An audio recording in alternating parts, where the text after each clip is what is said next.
Clint Eastwood is Frank Morris in Escape from Alcatraz.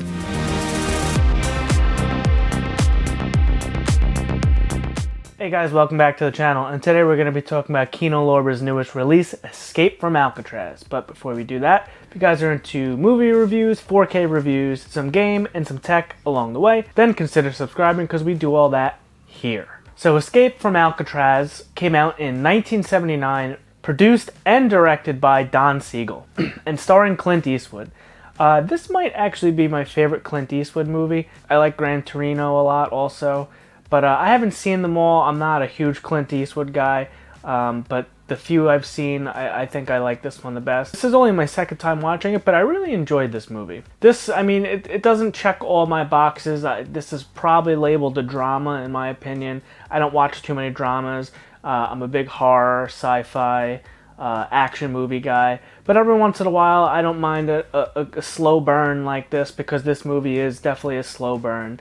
But you know, it's interesting. You're interested in the story. There's very interesting characters. All the inmates in the prison, the guards, the warden. You know, they all bring something to the table, and it's just something I was always interested in. I really loved the show Prison Break from back in the day. That was a really fun show. I enjoyed that, and even like some video games like Splinter Cell. One of the best levels in I think it was Splinter Cell Double Agent on the Xbox 360. You get to break out of the prison, Sam Fisher, and God, I wish they would make another Splinter Cell. Clint Eastwood is transferred to Alcatraz.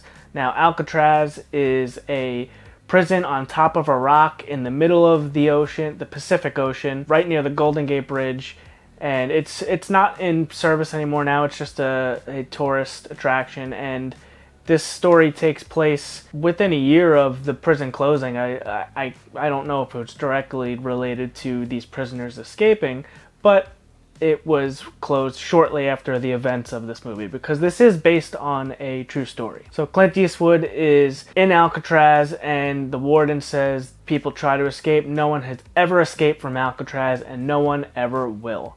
Since I've been warden, a few people have tried to escape.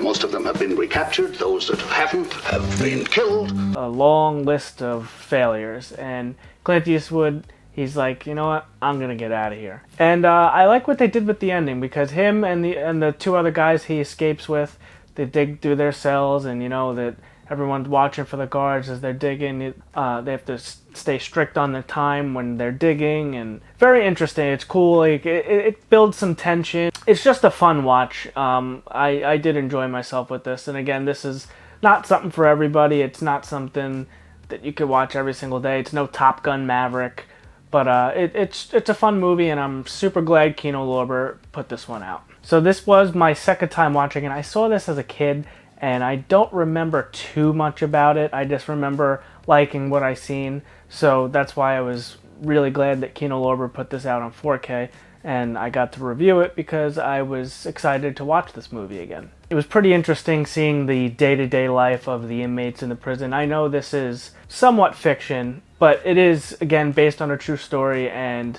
prison is a real thing, so it's not like they were guessing at what this was. So, you know, that it's seeing prison, but I don't know, I was just always interested in the prison scene and the tone you get in a prison. I mean, I never want to go to prison. That sounds terrible. It looks terrible. It looks terrifying. But it's just something, you could tell some really cool stories in prison, and they make for good action movies. They make for good thrillers and mysteries. You know, it's just watching someone break out of prison is always a fun story to watch.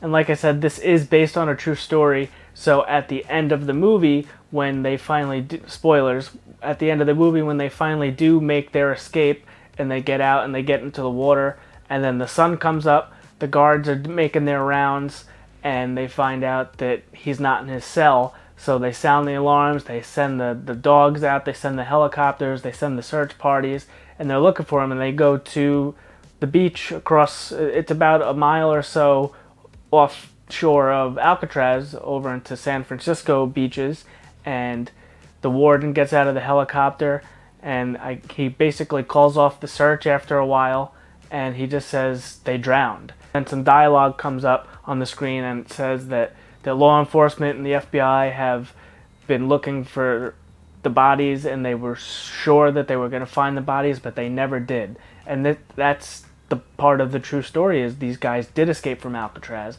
and they were never found. The bodies were never found. So you kind of leave it up to your interpretation. I like to think that they made it. You know, that they got out, because some of their belongings were on the beach, but as they said, they found the pictures, and they said, well, if this was important enough to bring with you, I don't think they would have lost it. And then the one guy's like, well, maybe they left it here to make you think that they drowned and to call up the search, and that was just a decoy so they can get away. So again, I like to think that they got away, and they are in Mexico or something like that, you know, crossed the border and starting a new life. And they were the guys that got out of Alcatraz. And then it says a few months later, Alcatraz was closed down, and this was in the 60s. But overall, I did really enjoy the movie. I would give it a 4 out of 5 stars on the film itself. Again, it's a slow burn. It's an older movie, but it doesn't look super old. And let's talk about the way it looks with Kino Lorber's new 4K. So as you guys know, we are big Kino Lorber fans here, because Kino Lorber does fantastic work, and this is no exception. So this is their newest release, Escape from Alcatraz. So this is the 4K edition from Kino Lorber. You get the 4K and the Blu-ray under this nice slipcover. That's the iconic artwork. I mean, I've seen this before. I don't know if that's the actual theatrical one, but I think it is. And, you know, I've seen this before, at least on some sort of release of this movie. I've seen this picture. So once you pop that off, you have the same thing on the inside. It is not a double-sided artwork, and you do get the Blu-ray and the 4K disc in here. Now, not a lot of special features on this. So the Blu-ray disc only really serves, I mean, the film is on the Blu-ray disc, but it really only serves as the special feature disc. And there's only 3 special features. There's an audio commentary by film historians Steve Mitchell and Nathaniel Thompson, an interview with screenwriter Richard Tuggle, and an interview with actor Larry Hankin. So again, not packed with special features. The 4K disc does not have a single special feature on it, so all the special features are on the Blu-ray itself. But let's talk about the way it looked. So Kino Lorber does fantastic restoration work, and this looks amazing. This looked really, really good on my OLED TV. I used a LG CX 77-inch OLED with a Panasonic UB820 4K player, and it looked amazing. It looked really, really good. You know, Kino Lorber does fantastic work. Really good job with this. So this does have Dolby Vision, so it looks really, really good. You know, and most of the scenes are bright. You know, there is some dark scenes. Dolby Vision really, really makes the best out of dark scenery, and especially with an old movie like this, where it's just older and they get to put a new 4K transfer from film. You know, it wasn't shot digitally. This is from 1979. It was shot on film, and it looked fantastic on 4K. That Dolby Vision really, really put in some work.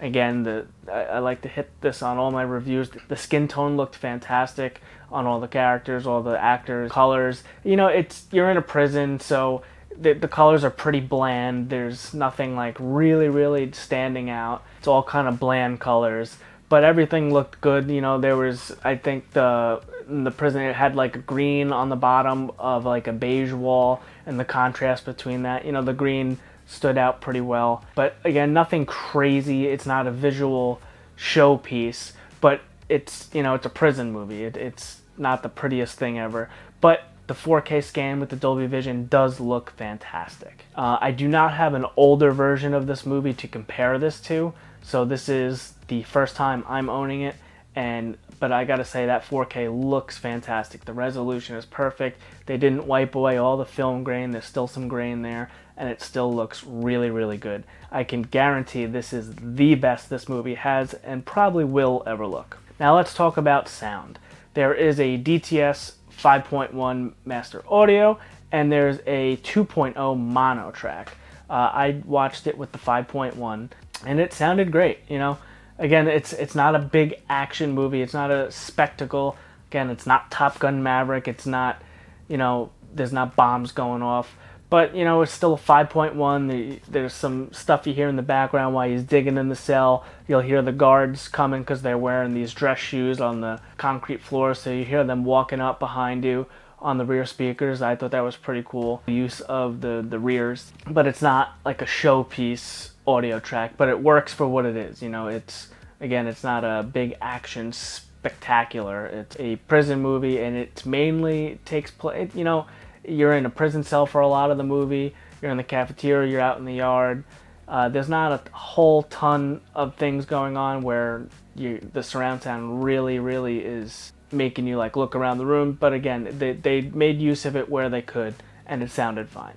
Would we like an Atmos track? Yes, I always want an Atmos track. Does it need an Atmos track? Absolutely not. The audio track was more than enough. It was perfectly fine. So overall, I think Kino Lorber did a fantastic job with this.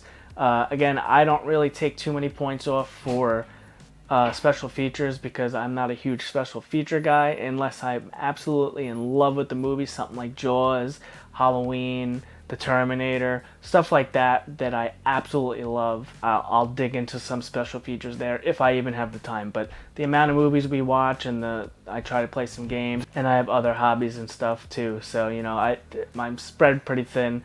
So to watch some special features here and there, not something I generally always do. But overall, I really like the movie.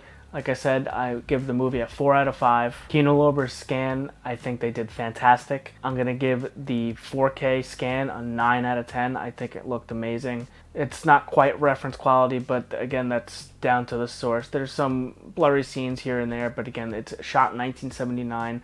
That goes back to the source material, so it's not the fault of Kino. They did the best they could, and it looked really good. So I had really zero complaints about this. It just looked fantastic.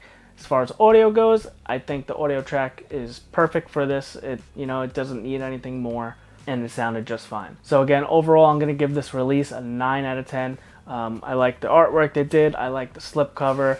I like that they included the Blu-ray. I would like for studios to maybe stop including Blu-rays and drop the price a couple bucks, because most of the time people buying 4Ks, you don't really need that Blu-ray. But that's just a thought. But yeah, I really like this release. I'm glad to have it in my collection. And if you guys want to add this to your collection, we will put a Amazon affiliate link down in the description if you want to pick this up off of Amazon. Until next time, guys, have a great day.